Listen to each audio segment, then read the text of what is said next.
I think the answer to that is that the startup world is the complete opposite of what they teach you in business school, and this is so ironic. So not only did I used to be an academic, but I used to teach MBA classes actually, and I can tell you the way startups are run are it is basically 180 degrees the opposite of what people usually teach in business schools, right? Like in the business school, it's all about having something that's set in stone, making sure you plan everything in advance, you have very clear strategy, it's all about profitability, EBITDA positive, and things of that nature. It's targeted at the corporate world. In startups, you don't even have certainty of what's gonna happen tomorrow, right? You live day by day, sort of. So I think it's very challenging for me because I'm not used to that, and I'm basically doing the exact opposite of what I've been preaching for a few years. Hey, this episode is brought to you by Slice. Slice is a creator management solution that brings content creators, agencies, brands, and talent managers together to better facilitate long-term relationships for brand sponsorship deals. Ooh, that's a mouthful. But essentially what we're trying to do is help content creators go full-time. And the best way that we think to do that right now is helping them get more brand deals, right? Get more money. The problem is that process is very manual right now, and it takes a lot of work, and it dissuades people from using content creators in their marketing, right? So our platform simplifies all this, adds data, makes it easy for everyone, right? So go check us out, slice.id.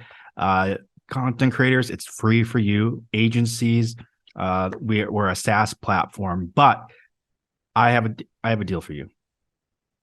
Use my promo code CEO100 and I'm going to give you 100% off for 3 months. Yeah, that's a lot, but you know what? I want you to try it out. I want you to do a campaign, run a report fully automated with our APIs, and see how much time you save, right? Reports take two weeks. Ours take 12 hours. I should know that faster than that. And we can do campaign lists. Usually that takes 5 days for agencies to pull up for brands. Ours are done in 5 minutes, right? Because all of our content creators connect their accounts, Instagram, YouTube. So we get historical data. They give us their rate card so we can automatically calculate their cost per reach, cost per engagement. We're just faster, right? So stop with the spreadsheets. Go give Slice a try. Use my promo code CEO100, slice.id. If you have any questions, just send me personally an email, jesse@slice.id, and I will get you sorted out. All right, on to the episode. Hey, welcome back to the Sidedoor podcast. It's been a minute. A lot has happened since I last recorded one of these. Most notably, I quit my job at Mindshare, right? So no more cushy agency life. I started a company, Slice. You heard my ad read. Clearly need some work, but, live and learn. And I've been busy just, raising money from venture capitalists, building the company, building the product, talking to customers, recruiting people to work for our company, right? So I've been really busy. I haven't had time for this podcast, right? So now we're starting to hire more people. I can take a little bit more off my plate. So now I have some time. I'm going to start recording these again because you know what? I miss it. I love it. And, I'm running a company for content creators. And so it's good to have my finger on the pulse and create content and see. So, we're experimenting. You can see we have some video now. We're going to see how this works. We're going to try out some softwares to see, which one is the best, if we should even use video. I don't know. It's an experiment. It's fun. So learn, grow with me, bear with me. Thank you. So today we have a really good episode, right? So getting back into the saddle, learning, basically relearning how to interview people, especially like with video. It's totally different than audio only. So we got Dr. Timothy Astandu from Populix. Populix is a market research company, and they basically help people find out, the questions that they need to know for their business.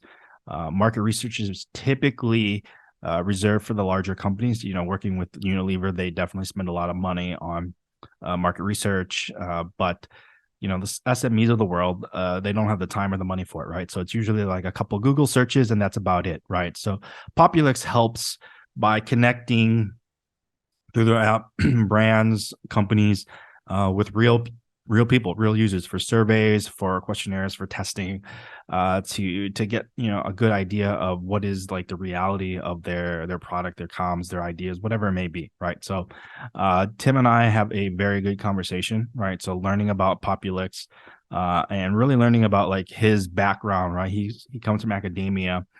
Similar to Eka from Tanny Hub, right? So they were academics and then they transitioned to entrepreneurship, right? So very interesting path. Wanted to learn more about that. Market research, again, one of those things that seems a little bit boring, but incredibly useful, especially from like me, coming from marketing. So very insightful conversation. Hope you enjoy it. And welcome back to the pod. Hi, Tim. Welcome to the podcast. Hi, Jesse. It's a pleasure to be here. Yeah, so you are the co-founder and CEO of Populix. Will you start out by just kind of letting everybody know what Populix is? Yeah, sure. So Populix is a startup in the market research space. What we do, we're basically a consumer insights platform that help any businesses ask any questions that they want to ask. So whether it's I want to open a new branch, or is my menu appealing to people, or even basic questions like who are my competitors and things of that nature, we help them ask those questions. And we have a pool of 300,000 respondents spread across Indonesia in all primary, secondary, tertiary cities. And we connect the businesses with these respondents. So these respondents are authentic and they give their genuine answers to help these businesses make strategic decisions based on the opinions and insight they get from the respondents. Got it. Right. So I'm a marketer, so I have a lot more questions about this. But before we dive into Populix specifically, maybe let's start and talk about your background and like kind of how did you get to starting Populix? Yeah, a lot of people ask me this question because I think it's not an industry or a startup that most people would start. It's actually quite niche. And for me, I got into research like a long time ago. So by fate, I think uh, my life led to Populix. So my background was actually in academia. Prior to joining Populix, I spent a lot of time in the UK and in Europe. At first, I was just studying there. Then I did a PhD, and then after I did my PhD, um, luck would have it that I met a professor who taught me a lot of things about research, and then it led to me becoming an academic.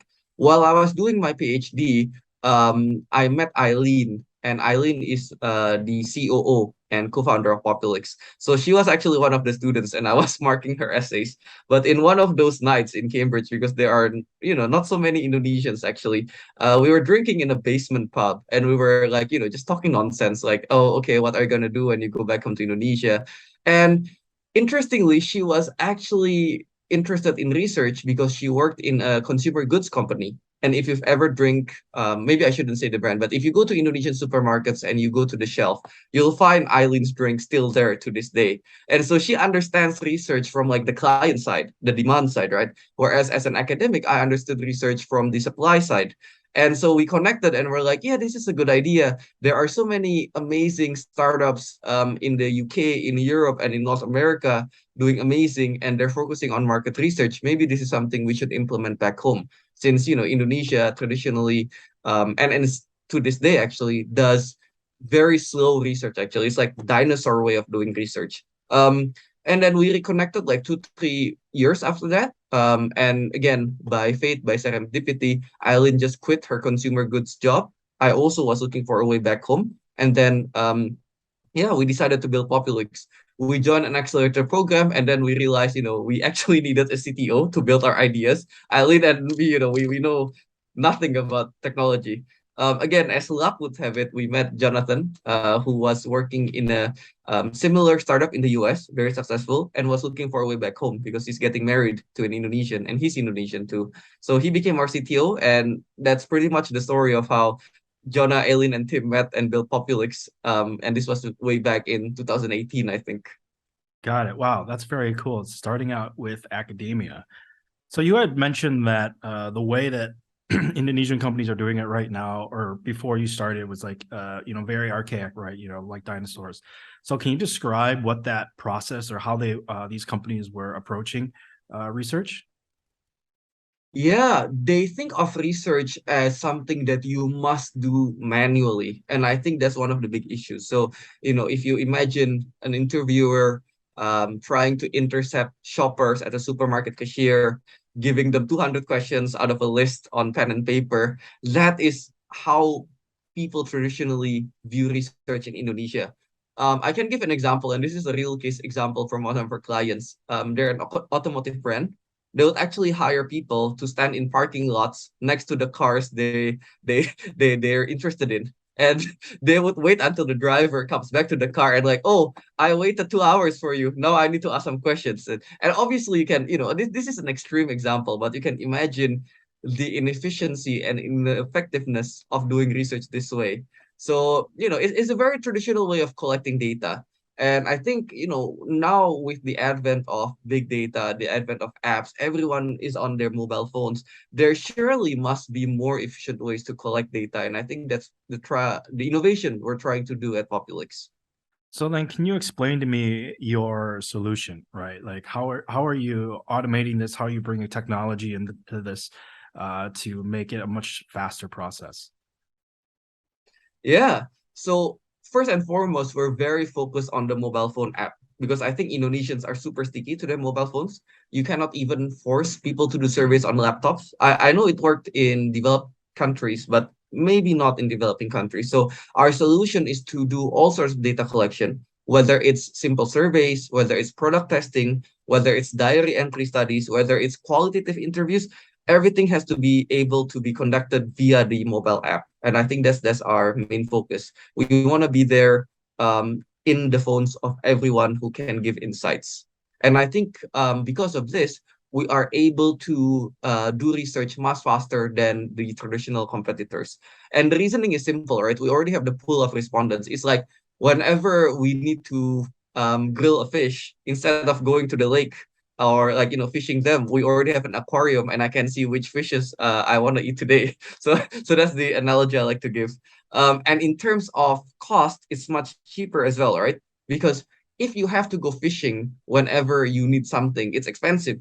But at the same time, if you already have everything in front of you, the financial cost is much cheaper. And finally, it's much more accurate also, we feel, because once we collect all the data via the mobile app, we actually control so much of the parameters. We know how many clicks, we know the average time it takes for someone to complete a survey and things like that. And we can really control it end to end. Even when the respondents register, there are a lot of KYC or know your customer questions we ask.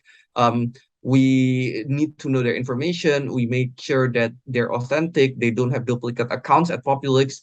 And we actually have a credit scoring system for respondent authenticity, even like this is the extent we care about data quality. So based on past answers, we can actually predict how honest a respondent, truly is. Okay, so let me just so we everyone understands you have a mobile app, right?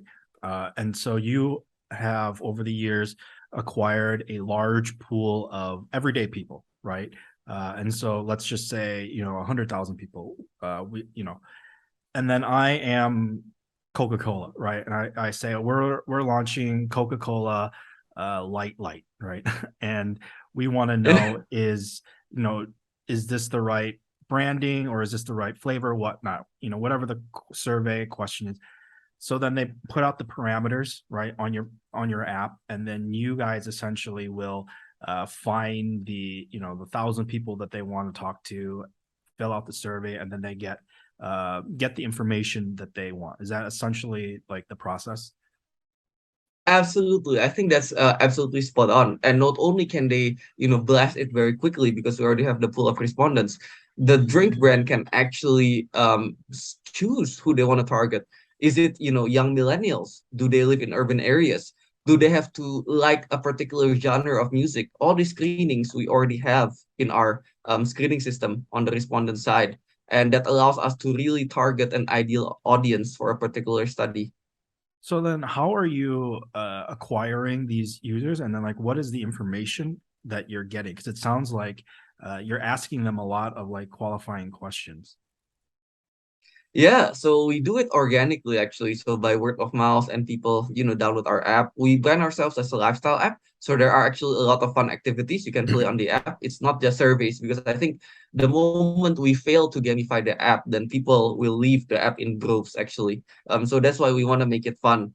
There's actually like a family feud type game on the app. You can fill in personality quizzes, you can read articles, you can win monthly prizes as well. You can win a PS5, you can win a lunch date with a famous artist and things like that. So we gamify to make sure that people are interested, because they do have to reveal a lot about themselves in terms of the qualifying questions that you mentioned. And the algorithm I mentioned earlier about this credit scoring system, it's important to ask these qualifying questions because our algorithm will actually calculate the honesty based on these qualifying questions. So let's say, you're age 27, but you still go to high school and you own a Mercedes Benz. This will trigger like red flags on our system, right? Because it doesn't make sense. You're 27, why are you still in high school? If you're in high school, you don't have a license to drive a car. And so, by answering or by asking rather all these questions beforehand, we can actually build the persona around a particular person and know how realistic that is. Okay, so you've gamified the system, right? So it's very similar to like what BuzzFeed does. BuzzFeed had all those quizzes, which are essentially give them like targeting information for advertisers, right?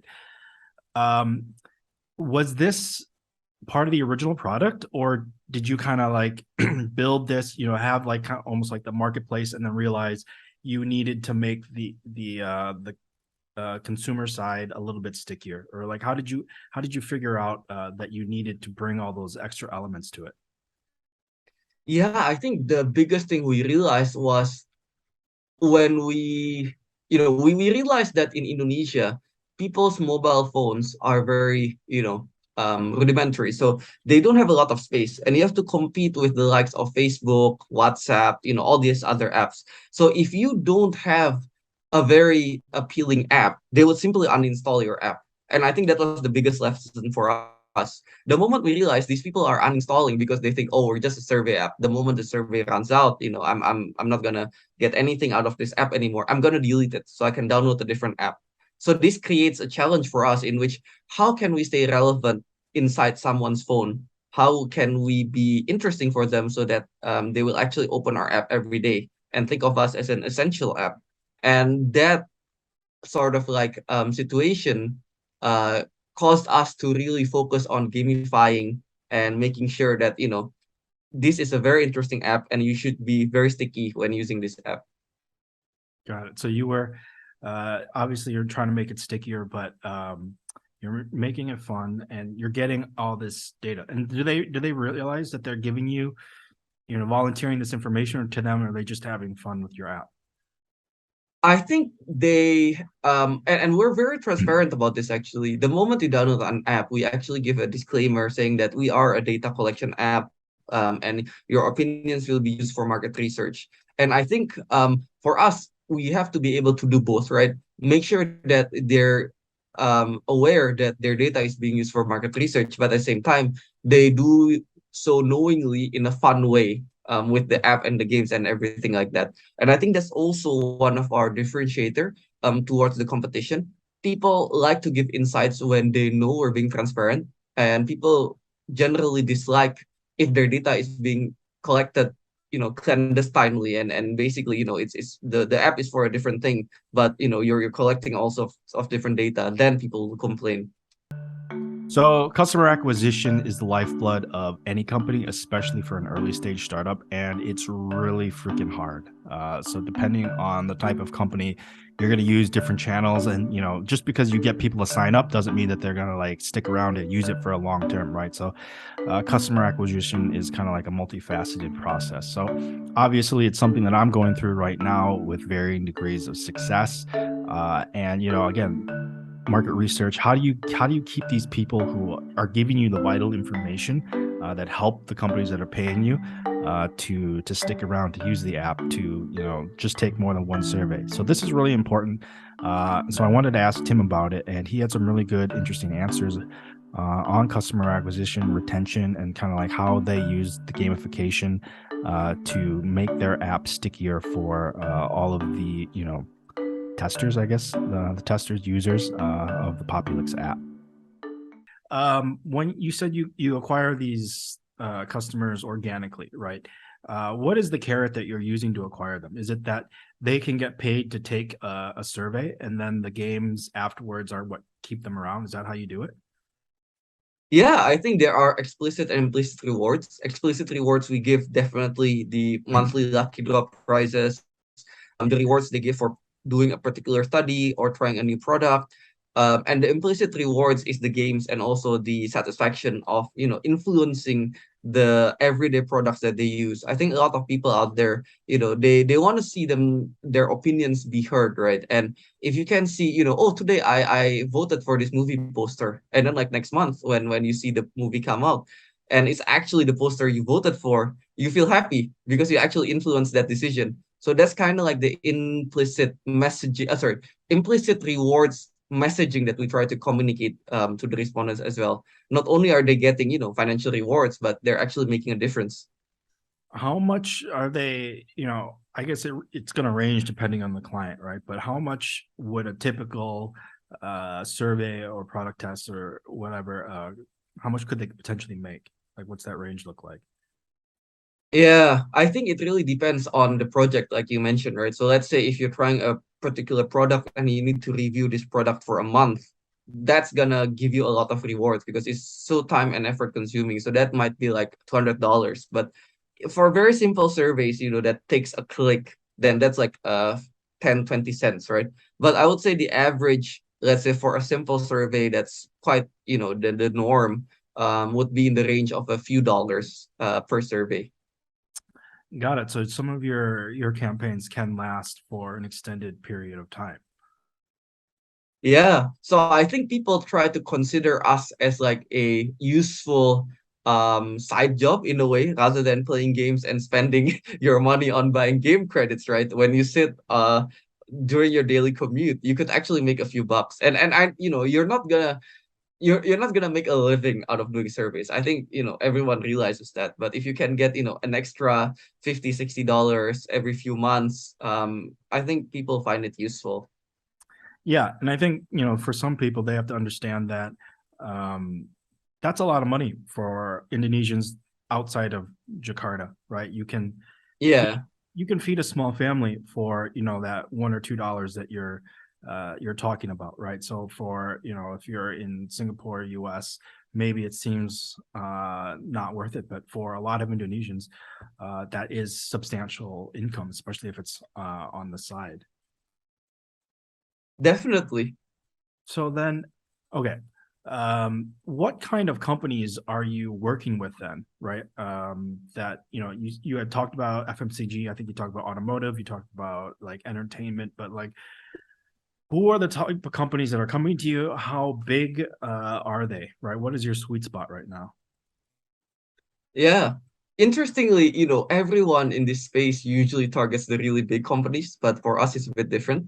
I think our mission, literally, this is the Populix mission and vision. We have a tagline that's written in all of the employee handbook saying that our mission and our vision is to create a world full of good business decisions.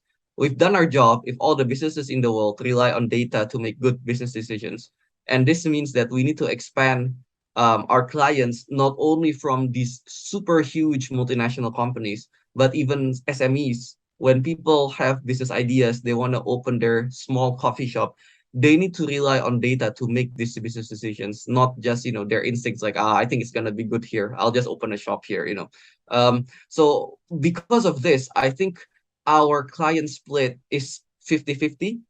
50% the big companies, multinationals, every brand you see in the supermarket, banks, automotive, insurance companies, you can imagine, the kind of companies.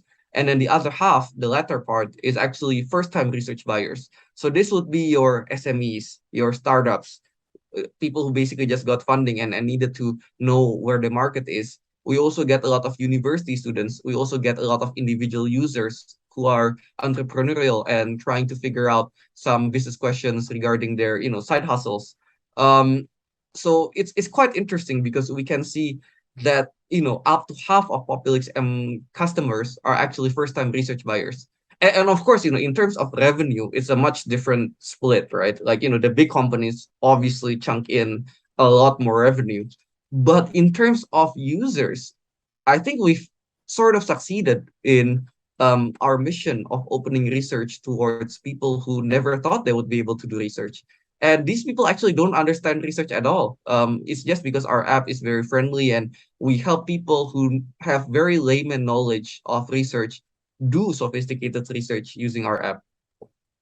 Uh, so you said it's split 50-50 roughly, but um the SMEs, right? So the SMEs, they're typically less sophisticated in many areas of business, right? And um, do you struggle communicating the value, or how do you like? Do they know that they need research for their marketing for their product, or like how what is that like sales process, onboarding process like?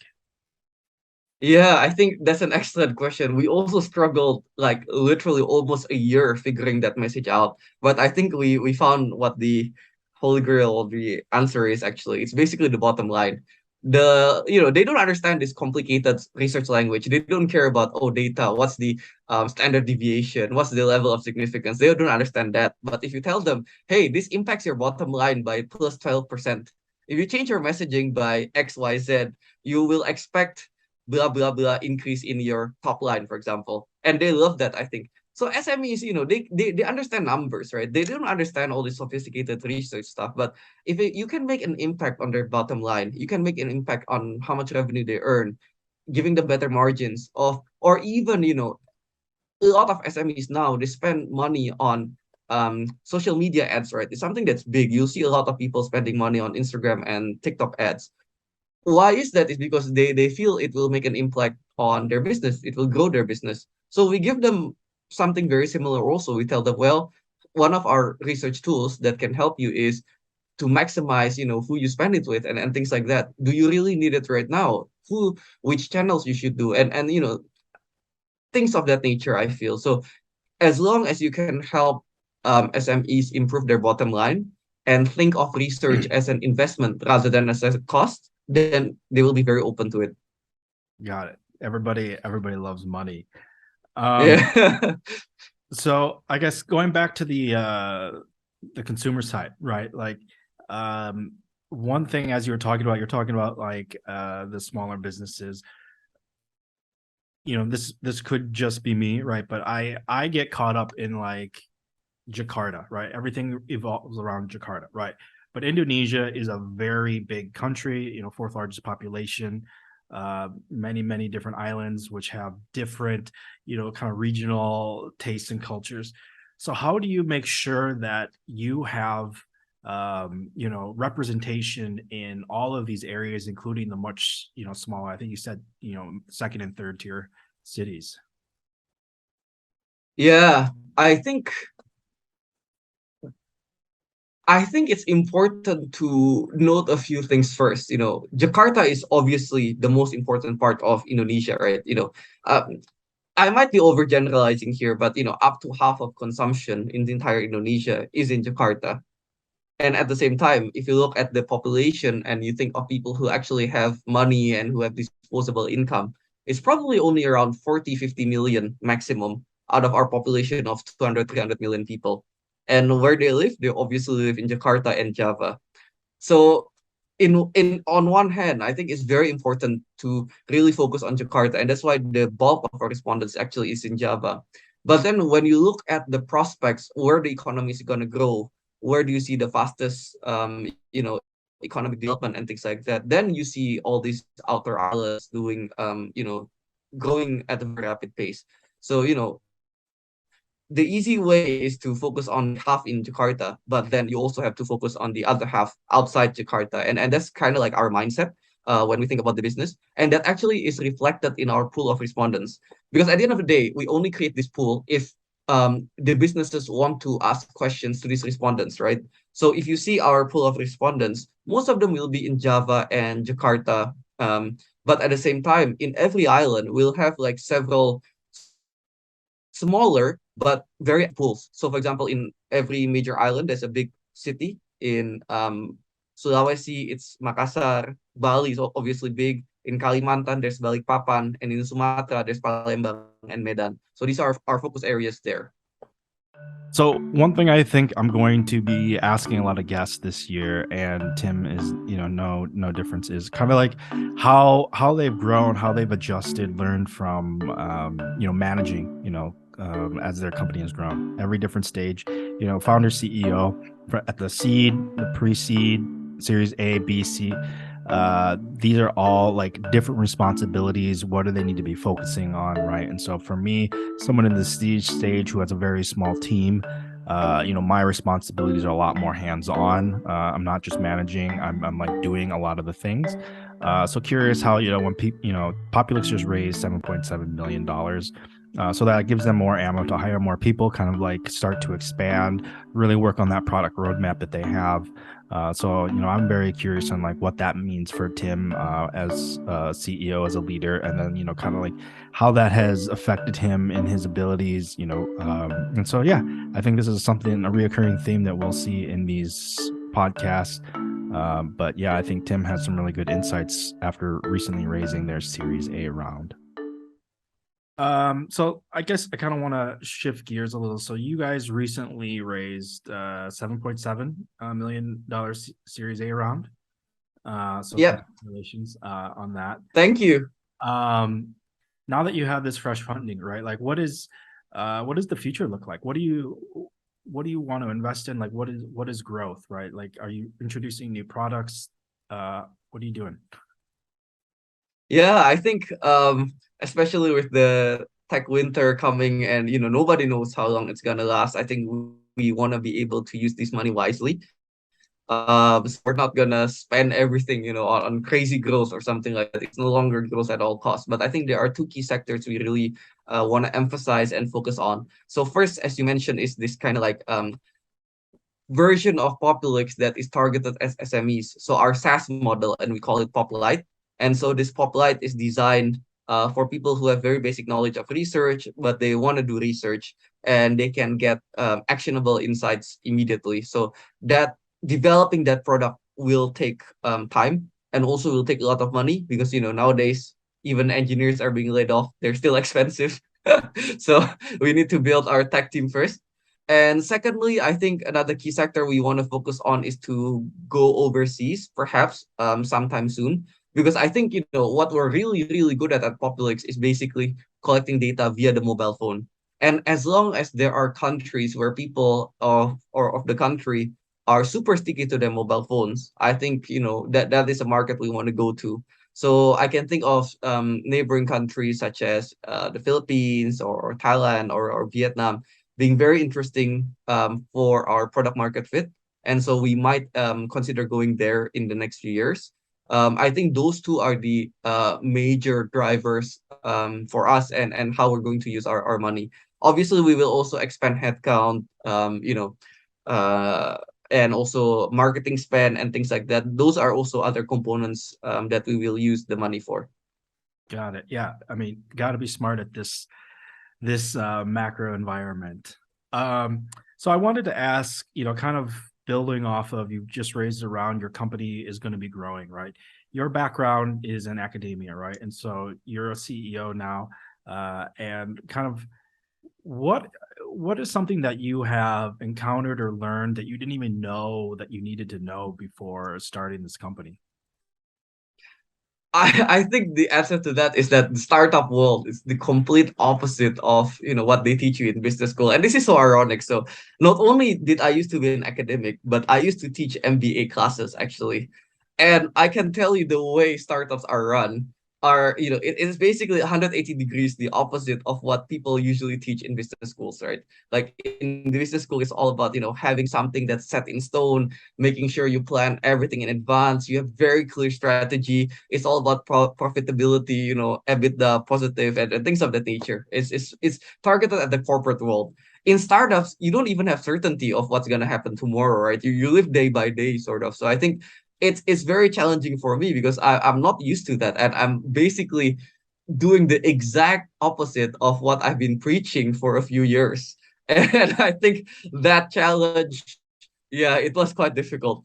But then again, with tech winter, I think the startup world has changed also. So it's getting closer. It's converging toward what I would say, is conventional business sense. So nowadays, people in startups, they're also preaching about profitability. I mean, if you go back 3, 4 years ago, no one in startup will say, oh, you have to be profitable in the first few years. Everyone will be just, yeah, you have to grow, you have to expand, and things like that. So um, things might be coming full circle, although I don't think it will. But at the same time, yeah, it's just been really interesting because I can see sort of like the pros and cons from both sides, from like a very traditional business theory sense, and the pros and cons from like a very practical startup live day by day kind of thing.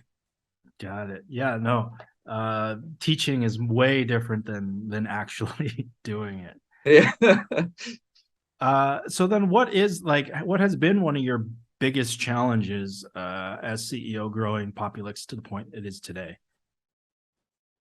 I think the biggest challenge is that there's always so many challenges on a daily basis. So number one, firefighting, I think. um I don't know, but in a startup world, like everything moves so fast that you have to basically firefight every day, and there's always going to be things happening in different divisions. So having that ability to literally flick like a switch between thinking about business, then thinking about recruitment, thinking about the next town hall, thinking about the next investor meeting, I think that has been very challenging. Secondly, I think I hinted at this in my previous answer, but about structure, right?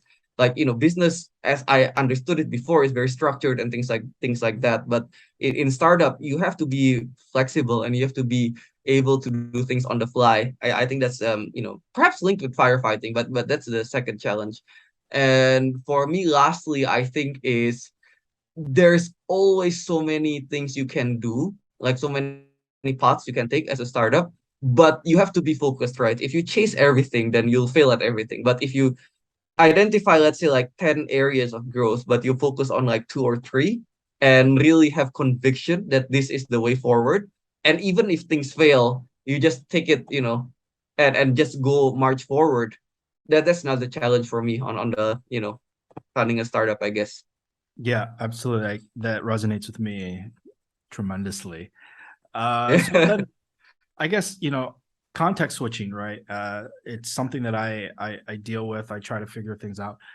A lot of, fires to deal with, like you said. Do you have like a framework, or how do you approach like prioritizing what you need to work on and what you should be, offloading to a team member? Yeah, I do that usually the night before or like really early in the morning when I reply to emails, and it's kind of like the first thing I do when the day starts. Um I figure out like which ones I need to take myself, and then which ones I could delegate. I think as like a rule of thumb, if I think that this issue is going to be big or has a problem to be big, then I will take care of it straight away. But if this issue is something that is more like an operational task, then I will delegate it to someone. And then I also, as a like something I do is usually I spare like 2, 3 hours in the afternoon, empty. So I never book like any time during these particular slots, because something will happen during the day that will require me to actually fix that during those empty slots. So I think those are my main tactics in firefighting and figuring out which task I should do myself or I should delegate. Yeah. I don't have those empty slots, but that sounds like a good plan. Um, so, 1 year from now, right? Someone asked me this question. I thought it was really interesting. 1 year from now, you've got all these things that you're working on building. If you and I were to meet for drinks and we're going to toast, right, to a milestone for Populix, what is that thing that you want to toast about?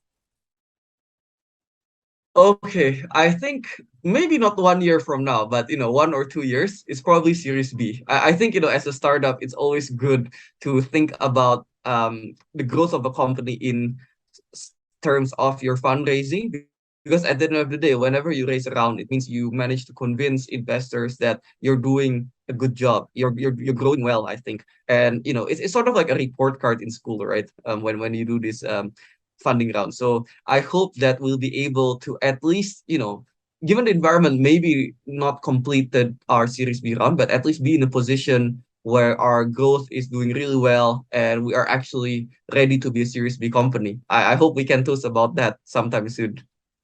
I hope I can toast that we're a Series A company at that time with you. We should do it at the same time so we can have the drinks and we'll have something to toast to each other. You don't need to give me an occasion to drink, so just call me up.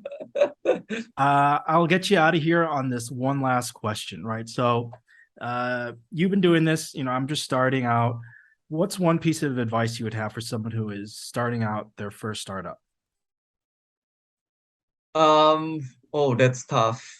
There's like literally 1,000 things I could say on this because it's such a okay. I think because there are so many things I could say, then I guess my main piece of advice would be, it's something that you have to persevere. I think startups are not for people who are faint-hearted. I think there's going to be challenges every day, and you can only succeed if you really just march on with all the problems that are going on. Like literally, the house could be on fire, and you just have to stay positive and smile. It's like I don't know whether you saw there's a meme with like a house on fire and there's like a dog in front and the dog is just smiling. I think when you run a startup, that's kind of like especially in day one, that's like day one mentality, right? Fighting fire every day and oh no, how am I going to overcome this? And then tomorrow, something bigger happens. Oh no, how do I overcome this? I think that ability to have that mindset and to overcome the challenges in early on and being very perseverant. Yeah, I think that would be the best advice I could give. That is my favorite gift, and I send that to many, many people. Tim, thank you so much for the time. It was a pleasure having you on the pod. Thanks for listening to another episode of the Sidedoor podcast. I hope you liked it. I hope bear with me as we experiment through these things. These voiceovers are a little less scripted than I did in the past, so we'll see how it kind of turns out. I don't even know, but yeah, I really appreciate you listening in, coming back to listen. I know not recording for a year it is weird, but subscribe on iTunes, Spotify. Share it with your friends. Sidedoor.xyz sends you to our Spotify page. Message me on Instagram at Jesse Bowman or email me jesse@slice.id. If you have any questions, like you want to request someone on the pod or you want to ask me any questions about Slice, more than happy to answer those for you. So anyways, we got some more episodes coming up that I think are really compelling. Always working on that pipeline of guests. Just thank you again for listening. And so until next time, stay curious.